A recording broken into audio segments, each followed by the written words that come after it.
માલપુરના સજ્જનપુરા કંપામાં કમોસમી વરસાદથી ખેડૂતોના પાકને ભારે નુકસાન, સરકારી સહાયની માંગ। માલપુર તાલુકાના સજ્જનપુરા કંપા ખાતે તાજેતરમાં થયેલા કમોસમી વરસાદના કારણે ખેડૂતોને તૈયાર પાકને મોટું નુકસાન થયું છે। ખેડૂતોએ મહા મહેનતે વાવેલો ઉછેલો પાક લણીના આરે બગડી જતા ખેડૂતો પર જાણે આપ ફાટ્યું હોય તેવી ગંભીર પરિસ્થિતિ સર્જાય છે। વરસાદને પગલે ખાસ કરીને મગફળી, સોયાબીન અને મકાઈના પાકને ભારે અસર પહોંચે છે। પાણી ભરાવાથી, સતત ભેજ રહેવાથી પાકનો દાણો કાળો પડી જવો કે સડી જવાની ફરિયાદો ખેડૂતો કરી રહ્યા છે। ખેડૂતો દ્વારા સરકાર સમક્ષ તાત્કાલિક ધોરણે સર્વે કરી નુકસાનીનું વળતર અને આર્થિક સહાય ચૂકવવાની માંગ કરવામાં આવી છે, જેથી આ કપરા સંજોગોમાં તેમને રાહત મળી શકે છે। કેસિંગ ગુજરાત સાથે મયુર પોકાર, અરવલ્લી।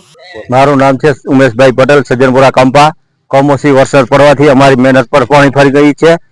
રાત્રે એટલો વરસાદ પડ્યો કે આ પથારા બી પાણીમાં તરતા હતા। હવે અમારી અરમાનો ઉપર બધું પાણી ફરાઈ નાખ્યું। ભગવાને સરકારને એટલી જ વિનંતી છે કે અમને થોડીક સહાય આપે અને થોડોક ઊભા થવાની। શિયાળુ પાક લેવાના પણ પૈસા નથી, એ પણ આ મફળી સાથે બધા ધોવાઈ ગયા।